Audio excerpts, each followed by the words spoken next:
welcome to another Sunday morning conversation, everybody. Today, my guests are Jamie and Ricky. They are the guys who run the Himalayan XTRI. It hasn't occurred yet. It kind of got canceled because of COVID. It's really hard to get there because of India, but it'll be there next year. It sounds like a phenomenal race. They got 75 participants ready to go. They're going to limit it at 100. So please do listen more. This is probably the most interesting of all XTRIs out there that one day, if I can make the logistics work, I would love to do it. So thanks everybody for tuning in. I hope you enjoy. Hey guys. Hello, Jimmy.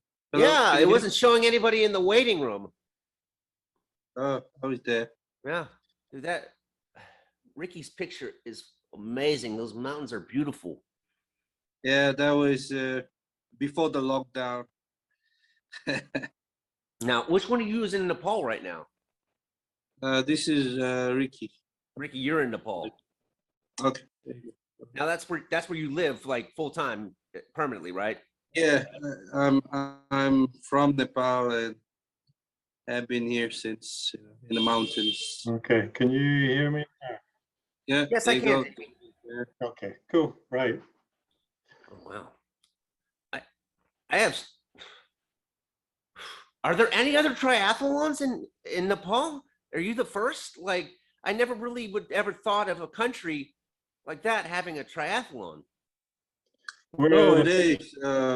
There is actually a triathlon, even the Triathlon Association, Nepal Triathlon Association is short form NTA, what's called.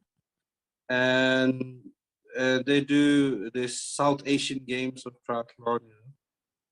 And the last time when we hosted one for South Asian Games, actually a female who's the brand ambassador for Himalayan XTRI won the gold medal, but not this extreme. It's an Olympic distance, not this extreme level. But yes, there is triathlon. Wow, I imagine those courses are the hilliest courses in the world. Yeah. I mean, so what started all this? Like, I mean, I know what an XTRI is. I've talked to Stu a lot actually in the past, and I mean, you know, if there's really an XTRI, you would be probably the most extreme one you could find. You know, I mean, what kicked it all off? Of all the XTRI races, and each one has some sort of extreme element to it. So, you know, you've got the cold swims, you've got some extreme runs, you've got some extreme bike courses and so on. So there's a real mix around. So I think that's the idea with the series as well. In our race, obviously the biggest thing that we have is the altitude aspect to it. And then you've also got the climbing aspect to it. Bike courses, and it's got a lot of elevation gain, overall elevation gain in there. But I mean, there are other courses that are kind of around that sort of area, but certainly the run, I don't think there's anything I'm aware of anything like that out there. Certainly with the added element of the altitude, which you can only really do the whole thing together in Nepal, you know, where you have a swim at an altitude that's manageable, and a bike course on a road that's rideable on a road bike, and then also being able to get to that type of level, that type of altitude. So you recommend a road bike instead of a tri bike? You can use a tri bike. People, I mean, it's an area that we've been asked about. It's an area I get asked about, or have been quite a lot. Every athlete has their own preference. Every athlete, some are really tied to their GT bikes, and understandably so. You can use one. Personally, I would recommend a good road bike. I think for the comfort of ride, I think you would go for something like that. The roads are all asphalt. Everything is asphalt covered. It can be a little bit bumpy in some places, like some other XTRI road bike courses. So it's not unusual in that. Are they bumpy or are they potholes? Because, you know, over here in America, I grew up in the north where it snows a lot. It's all shitty roads where, you know, where the salt and the brine makes potholes. I didn't know if it was like that in Nepal. Obviously, you know, our infrastructure is a little bit crumbling these days. Yeah. There are potholes, yes. There are mean, there's not so many potholes that you can see them well in advance when you're riding. It's not that big a problem. There are potholes in several other of the XTRI courses. It's not a problem. And people ride PT bikes, like Keltman, Norseman, all the others as well. It's not a significant problem. I'd say it's a little bumpy. That's just for, you're doing 180K, obviously. I think, from my preference anyway, is to go for a road bike. So that's what I would say. But really, it's up to the athlete. We're not saying no. If you want to take your TT bike, then do so and go for it. Yeah. Just be mindful, like any XTRI road bike course, be mindful that, there are some potholes out there, some rough areas here and there. But the entire course is asphalt. Some areas of the course are like brand new asphalt as well.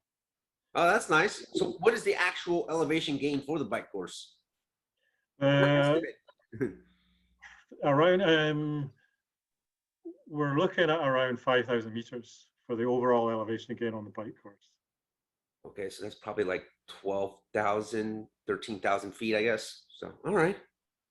I mean, so it's more, yeah, it'll be a bit more than that. I'm an American. We decided to not be on the metric system, so it sucks.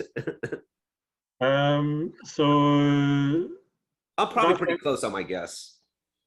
that sounds an awful lot, of course, for a bike course, but one of the things with a bike course, it's very undulating. It's basically, there's almost no flat. It is Nepal. There is no flat in Nepal. Mm-hmm. So you're accumulating a lot of elevation gain and loss over the entire course. It's not like, we've got one very steep climb that comes in around 135K into the bike course. So that's going to be a test for people, of course. And that will hit, at some points, that hits 16%. It's a relatively short, you still talk about 5 kilometers of steep climb. And that takes you up towards our highest altitude in the bike course, which is at T2, which is 1,700 meters. So I live right in the foothills of the Appalachian Mountains in the U.S., and they're old mountains, so they're really worn down. And but the roads in them, there's still some really good climbs because it's up, down, up, down. Mm-hmm. But all the descents, in a sense, they're hairpins and switchbacks. Is that kind of how it is there too? There's some, yes, yeah. There's some switchbacks there, yeah. Now, I guess your swim, it's in the dark, but how cold is the water up there? Because, I would imagine it's fairly cold. The swim is 800 meters above sea level. So that's the subtropical plain. So this is one of the things that makes this race absolutely unique, and I can confidently say absolutely unique, because you're swimming, it's around 15 degrees. So it can go up, some months there you'll be above 20. That's a very comfortable swim. When you're swimming through, in daylight through the day, you're swimming through the reflections of an 8,000 meter mountain range. Holy shit, that's amazing. Which is unique. That truly is unique. You're not going to get that anywhere else in the world, that you can do that you can swim comfortably in a lake and still be within the shadows or within the reflections of an 8,000 meter mountain range. It's, that is very, very special. So with Pokhara, the city and the subtropical plain, and Lake Fewa, where we're hosting the swim, that's 800 meters above sea level. So you don't have that element of the cold swim with our race.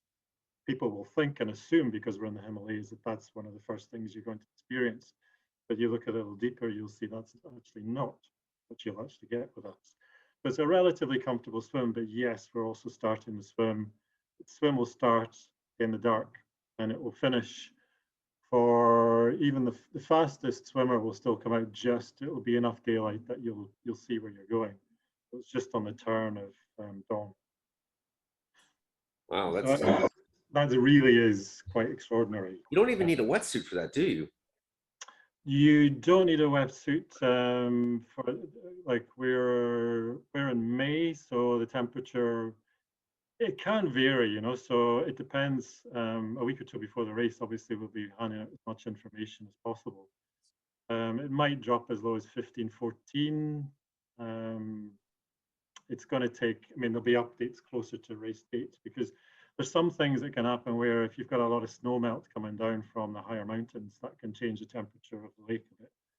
It depends, there's several things, several factors around there, but you're not looking at a swim, it's like 12 degrees, no. It will be 15 probably minimum. It's possible that it will be 18, maybe even in exceptional circumstances around 20. So yeah, you're into that kind of range. What do you have? So for the run, like when you start the run, by the time you get into the run and in the finish, is there like a drastic temperature change with the altitude, or like, you know, is your race support going to actually have to provide you with extra clothes along the way? Yeah, there'll be again, we're heading into the high mountains, so you have to be well prepared for, I mean, it's the high mountains, so the weather can change. The weather can change abruptly at the very highest point. So yes, there'll be significant temperature change from the lower stages of the bike up to, which are, you know, starting point at P1 at 800 meters.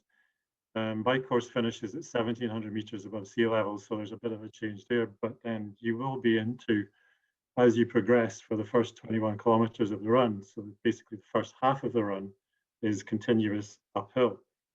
So as you go up every 100 meters, you'll be feeling that drop in temperature. And then when you get above the tree line, so then there'll be another drop as well. And there's the potential for snow around, we're heading up towards like 5,000 meters there. So at 5,000 meters, there can be snow.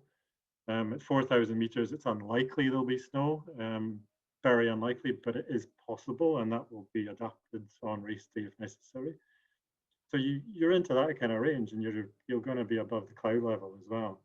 Oh, wow. You can expect to have to put layers on as you're getting above 3,000 meters, going to that 4,000 meter turnaround for sure. So long sleeve shirt, long sleeve, like a windbreaker, hat, gloves are very likely as well for that turnaround point and back down. Oh, so I mean, do people who live like between sea level and 1,000 feet, are they gonna have a lot of struggles dealing with that high altitude? If they have no acclimatization, they'll certainly feel the lack, like the thin air. You're certainly going to feel that when you get above 3,000 meters or so. But this is a relatively short up and down to the 4,000 meter mark. We're not staying up there. We're not staying above 3,000 meters. And the second that you turn around at 4,000 meters and start to head down again, you instantly get that feeling of, things are an awful lot easier. But I can expect, one of the best things for training for high altitude is actually doing biking, swimming, and running. So triathletes are, as far as you can get, ideally trained for high altitude. It's the heavy cardio work is a very good grounding for approaching the high altitude, and up to 4,000 meters. Realistically, yes, people will find above 3,000 meters quite tight. I think every athlete that comes to a race and every athlete that was to do that is going to experience something when they get above that. But you just have to tailor your race accordingly. And certainly when you get to that height, you have to moderate your pace somewhat and be sensible about what you're doing when you're above that. Because if you're pushing too hard, then you're going to find it really difficult, the very last stages of that. So it's entirely doable. We worked a great deal with the Everest Marathon, which takes people up to 5,300 meters, and you run from 5,300 meters. That race, you spend more time acclimatizing, but we also take people up to 5,600 meters, and we do a lot of like training work at those types of altitudes. So again, building in what you see with some other races that, you get some other like trail runs that go up to 4,000, 4,500 meters. So you get people with training that can start the race having no acclimatization, and they can get to that height, turn around and back down again without too much trouble. So it's not an issue for people coming to this event that have trained well. We really don't envisage a great issue with people going up to that type of altitude. and then it's a quick turnaround and you're all the way back down again, which, as I say, every step it's easier and easier coming back down again as far as the breathing goes, for sure. And the finish is at 1,400 meters, which really shouldn't be a problem for anybody that's coming to this race, or really any triathlete. I think anybody approaching an XTRI race, that's not going to be an issue. So obviously, everybody knows that it couldn't happen this year, but did you sell out? Like, what is the participant limits? For our first, because this is our inaugural event still, Yeah. and for that we want to cap the race at 100 athletes. So we were well on the way to selling out. We had around 75 that were coming. That stalled because of the way that COVID happened. That stalled in March last year to some degree. Then, because our original event was planned for November 2020. So unfortunately, we had to cancel that event, the way that things were happening around the world. And our choice was to move it to May for several reasons, one of which we get the benefit of extra daylight. All consideration, having had to switch the event, we decided it's better to do that. Also some other reasons behind that, which it works to our advantage. For May, there were more people that were then interested in coming when we were still going ahead for May this year. So fortunately, with the sudden Delta wave that came, that spread from India and spread rapidly through India and then across into Nepal, we were left with no choice but to have to cancel in April. So sooner than we wanted and would have liked before the event, but things changed so quickly. Our athletes have all stayed with us. Almost all of them have stayed with us, which is excellent. And then a few more have joined since we reopened. So we're almost at capacity as things stand. Wow. And I imagine, at least for me, and I live in Atlanta, which has the busiest airport in the world. So I can get a lot of flights to, places that, directly that people can't. But I still think it would probably take like 2 days of traveling just to get to Nepal for me. From the Americas, layovers, yes. Yeah. So there'll be layovers for most of the athletes that were planning to come in May from the Americas. The layovers were principally, it was Middle East, so it's Qatar or Dubai or Istanbul as well. There's the three places. So it's currently the way that travel is, it's easier for people to travel from the US via Europe, Middle East to Nepal rather than the other way around, because flights from China and Hong Kong at the moment, I think at the moment are still restricted. So that's likely to change again by the end of this year. Certainly by the start of next year, that should be much better. Now, I imagine even when you go up to 250 people, this race isn't really about profitability, is it? Like, what is the kind of profit margin with your entry fees and stuff to, Ironman is strictly about squeezing as much profit out of a race as you can. And I didn't know if that's the same way you've approached it. Similar to Ironman, no, that's not the way we're approaching it. This isn't a principally commercial event. This has a foundation and something altogether different. And that's something that Ricky could perhaps talk a lot more about. Yeah. So, is it something like how, I'm blanking on his name. I talked to the guy, who runs the Patagonia Man. He has a foundation thing with the entry fees. Oh, yeah. Is that the same thing there too? It's different where, there are longer term aims with this race because there are several things that we've already put in place. So for example, one of the things that we're doing, we're finishing in Homestead Village, which is unusual, in a village called Lawang, which is up on the Mardi Himal area outside of Pokhara. So it's quite remote. So there's several things that we're doing there because for one, we're working on, one of our partners is a hospital. And at hospital, we're working with them. They'll be putting in some, to start with temporary medical facilities. So we'll be making it available for the villagers and people that live out in the remote parts of the area there. That's part of what's happening with this race. There's a longer term aim in that regard. And we're also looking to work very much with local crafts people to develop as much as possible what we can there. And that range is, there's a wide range of things that are happening there. For example, like the crafts medal that we've got for the race, and even our virtual race. So there's a lot of effort that's been put into putting money from the race into local both work and environmental causes that are going on. For example, like growing organic hemp and making hemp products. We're working with that. We're also working very much, and this is very key to what we're doing. As Ricky mentioned at the start of this, there's a Nepal Triathlon Association in the country just now, and there are some Nepali triathletes. So what we want to do is also work very much with those athletes and help them develop, and also to spread the possibility for more people to come into the sport. And that's through a variety of things. So it's like a foundational work we want to do, but we also want to try to set up, longer term aim is to set up a school, an academy, a sports academy, so we can work with people, bring people in so they can get some education, kids can get some education, but then also be able to work with sport. So those are some elements. It's spread, there's a widespread, because this event is principally a community-based event. Yeah. So like, what kind of lodging do you have for like, where, it's obviously like there's no Howard Johnson's in the area. Well, where do people stay at? Well, in Pokhara is a well-developed tourist city. So in Pokhara as a race base, you have whatever range of hotels or accommodation you want to choose from. The finish is at the homestay village, so that's different. That's traditional Nepali homestay village, which is Ricky still with us here? Yeah, I'm just trying to get the headphone on.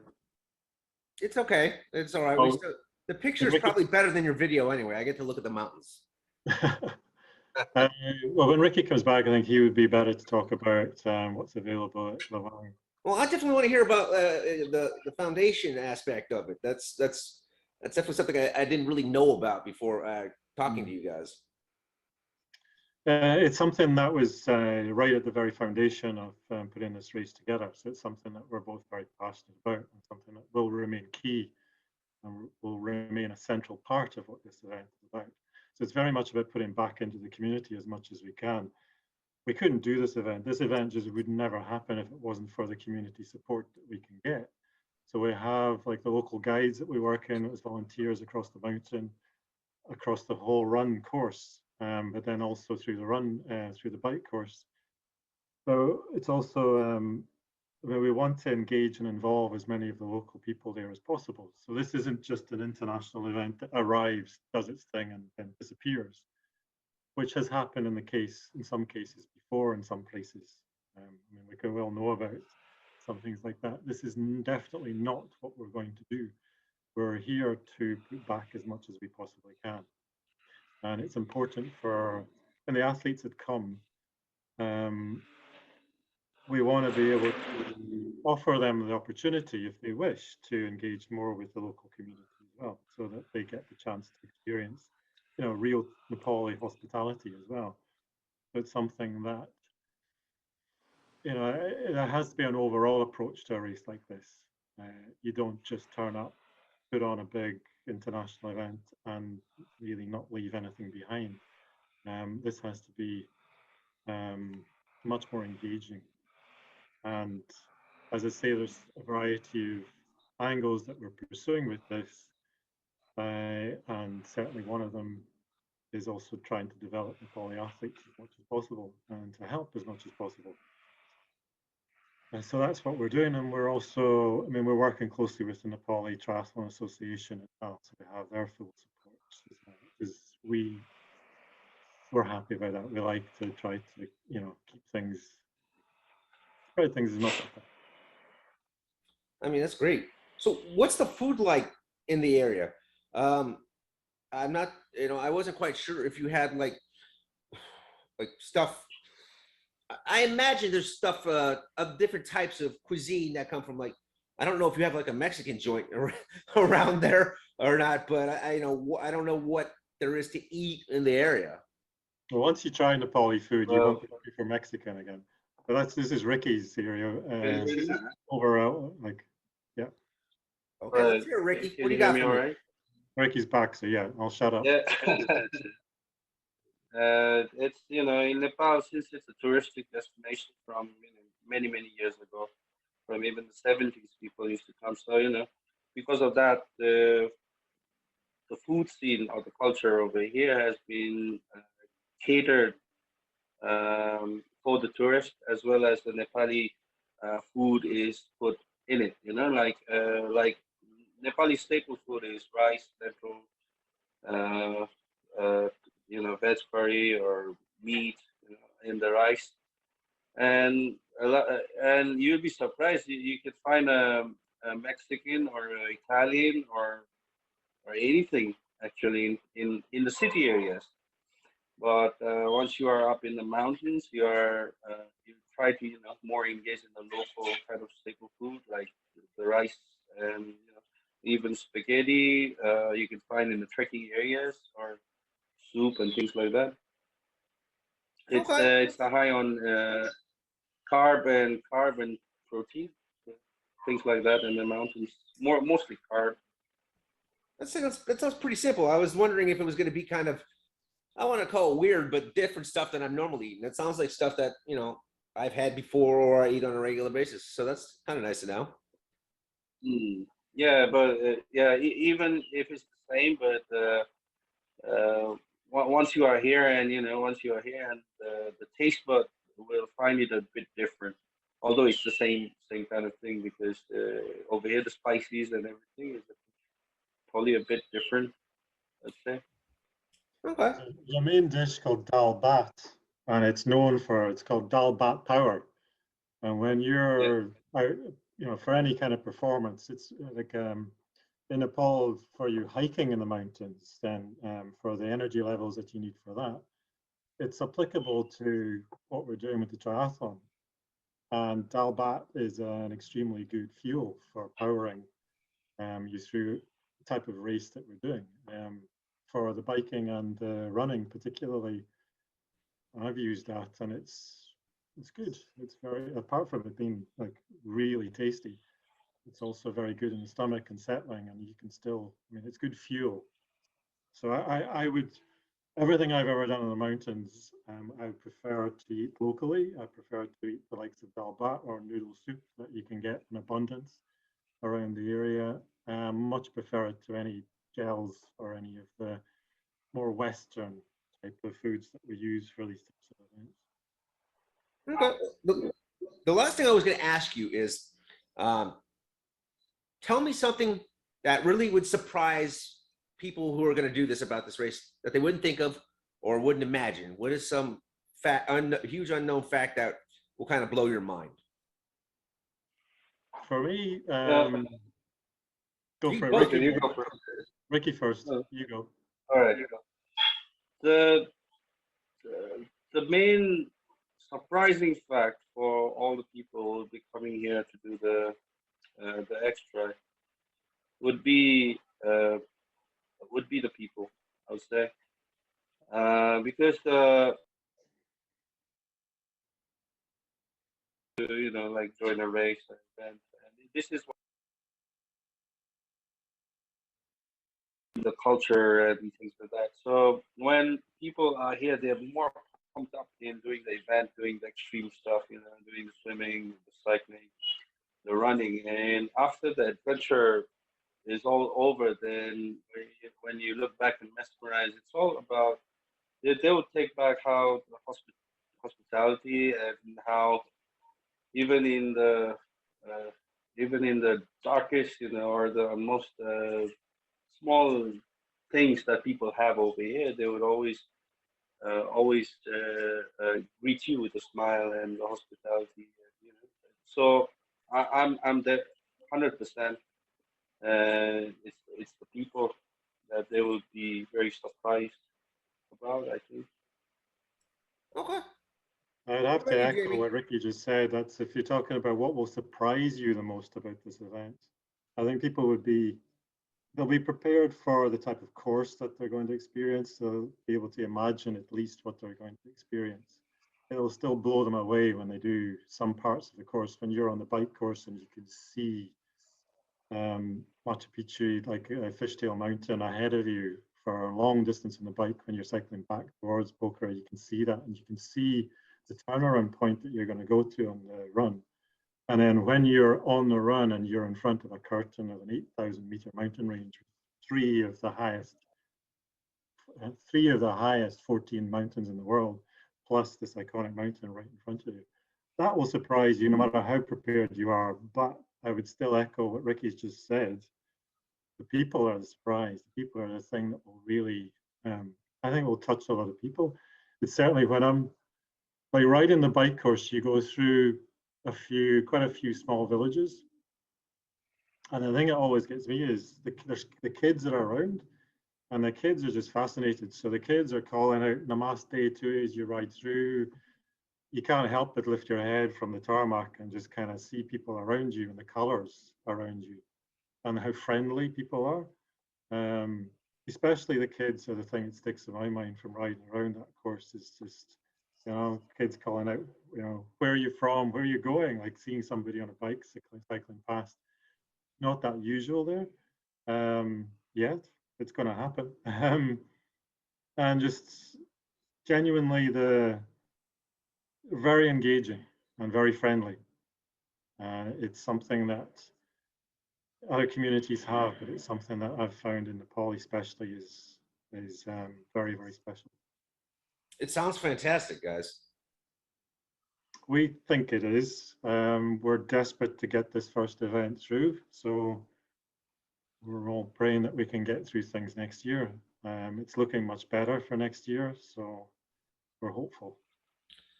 Yeah, I mean, honestly, I would love to do it one day. I have to figure out. It's not even so much how much it's going to cost to get me there. It's finding someone to come with me to be my race support. You know, they're going to have to knock off work for a while. It's like, oh, so you want me to use your vacation days on you, right? So well, there'll be, I mean, there might be a few other things that we can do for people when they come out as well. I mean, there will be people coming to our race that are coming specifically, of course, to do the race. But when you come to Nepal, there's many other things that you can do around the place as well. I mean, it's you know, one of the best trekking countries in the entire world. And there's a lot around the area, even where the race is, there's a lot around that area to do and see. So there's, you know, it can be, you know, hopefully it's going to be tempting for support crews to come because there's plenty for them to see and do as well, apart from just the 2 days or 3 days leading up to race day and race day itself. okay. Well, guys, thanks for joining me today. I appreciate it. I don't want to keep you any longer. Not at all, Eric. It's nice to chat, and thanks for asking us on. Yeah, I will definitely. I mean, this is going to be on my list no matter what. And once I figure out the logistics about it, I'm going to sign up. Cool. Look forward to seeing you. Bye, guys. Thanks. Bye-bye.